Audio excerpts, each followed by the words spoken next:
बच्चों कैसे हैं आप लोग। आई होप कि आप लोग अच्छे होंगे और आप सबकी पढ़ाई भी अच्छी चल रही होगी। अभी हम लोग करने वाले हैं क्लास टेंथ के सोशल साइंस यानी कि आपको हिस्ट्री का और ज्योग्राफी का।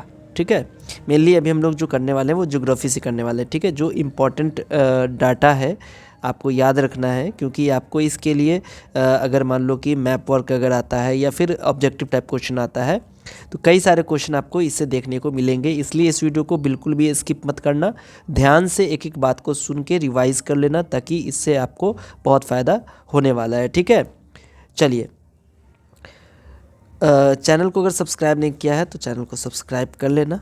ठीक है, जिस चैनल पर वीडियो देख रहे हैं आप। चलिए अभी यहाँ पर डैम की बात करेंगे। जो आपका पहला डैम है वो है सलाल डैम।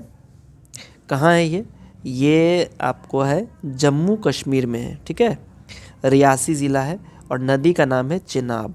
ठीक है ना, सलाल डैम जम्मू कश्मीर में है, रियासी ज़िला। और ये ज़िला अगर नहीं भी याद रखते हो तो कम से कम ये याद रखो कि जम्मू कश्मीर और चेनाब नदी। ठीक है, इसके बाद आते हैं भाखरा नंगल।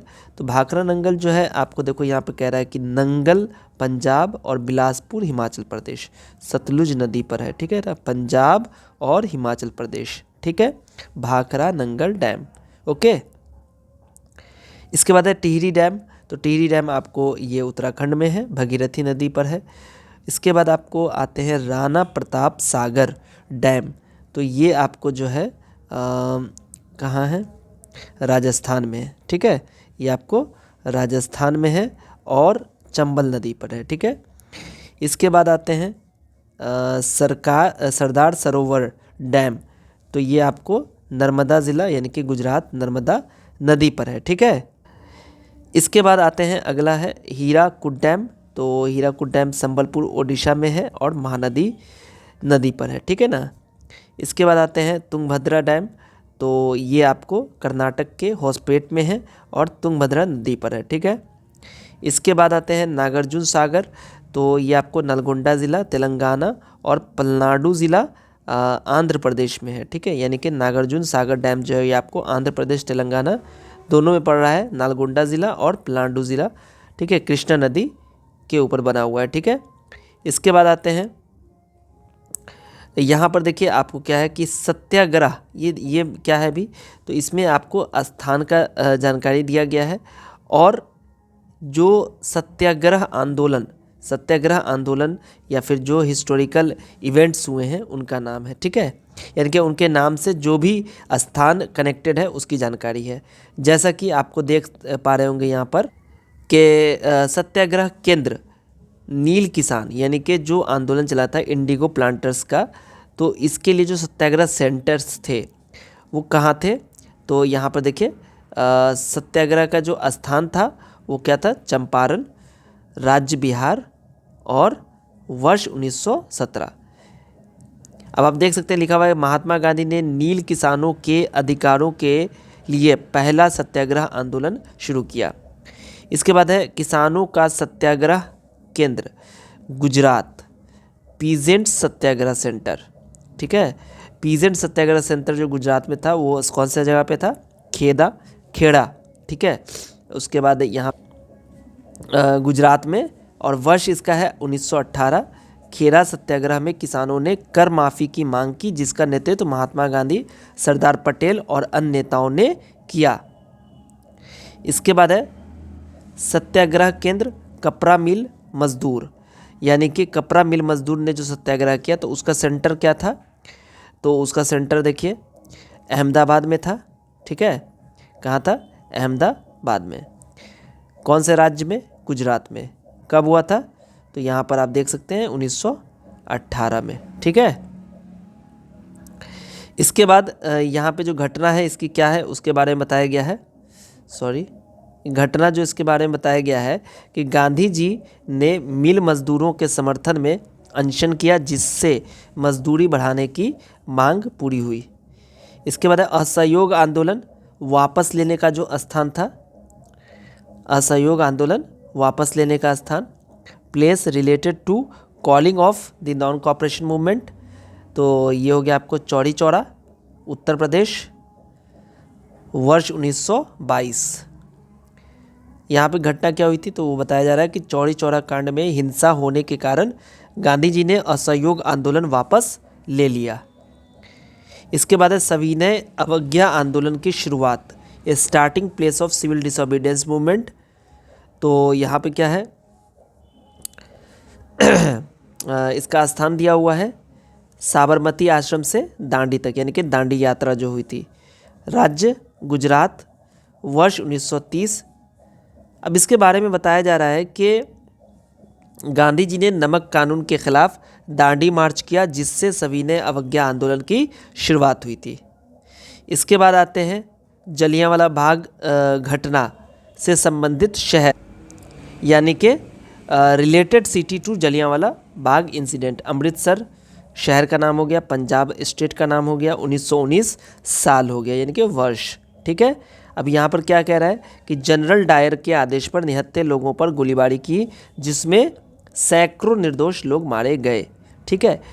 अब इसके बाद आते हैं, यहाँ पर है समुद्र बंदरगाहों। ठीक है। समुद्र मतलब कि जो पोर्ट्स हैं, जैसे कि पहला आपको आ गया मुंबई पोर्ट, महाराष्ट्र में है। ठीक है। अब ये यहाँ पर देखिए कुछ इंपॉर्टेंट बातें मैंने लिख दी है, आप इसको पढ़ लीजिएगा।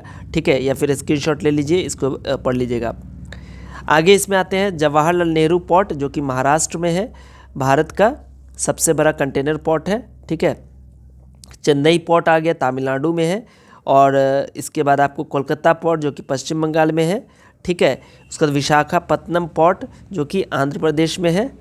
और उसके बाद है कुंडनकुलम पोर्ट, जो कि तमिलनाडु में है।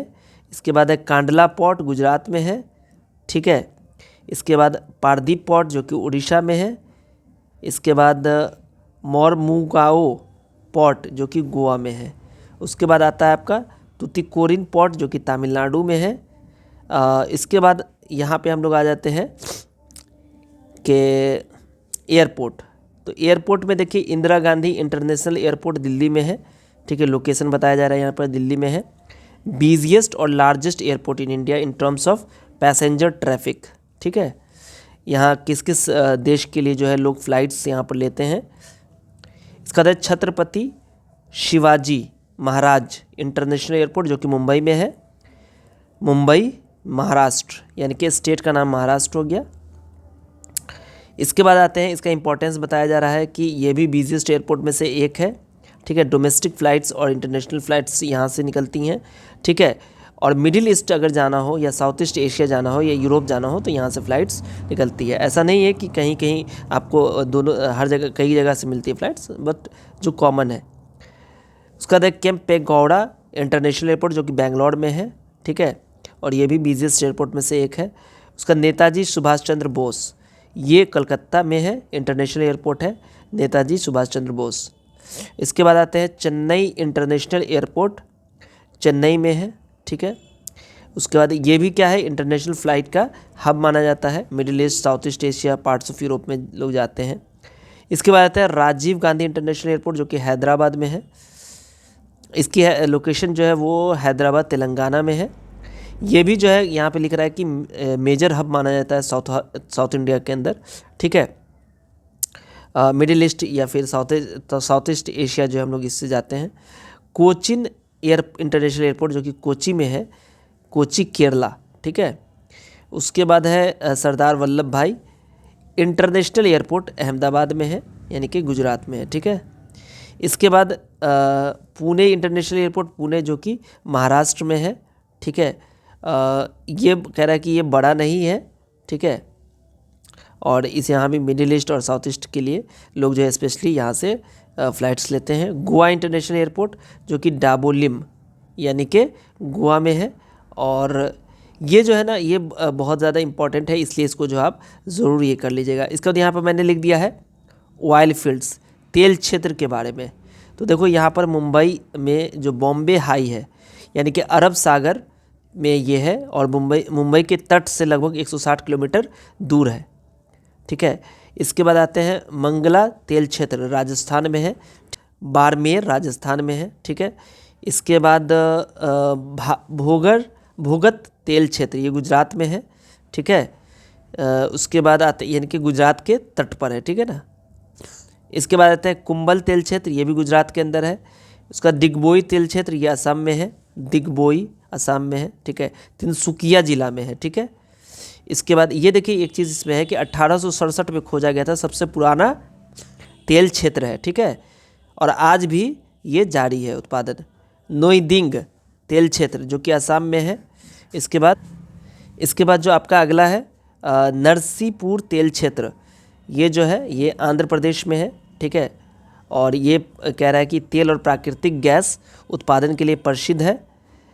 इसके बाद आते हैं पन्ना मुक्ता और ताप्ती अरब सागर, ये अरब सागर में है, मुंबई हाई के पास ही है, जो भी मैंने पहले आपको बताया अरब सागर के अंदर है, ठीक है।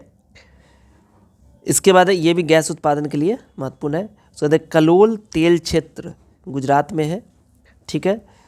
उसके बाद आते हैं आगे कृष्ण गोदावरी बेसिन आंध्र प्रदेश में है, ठीक है, बंगाल की खाड़ी के पास।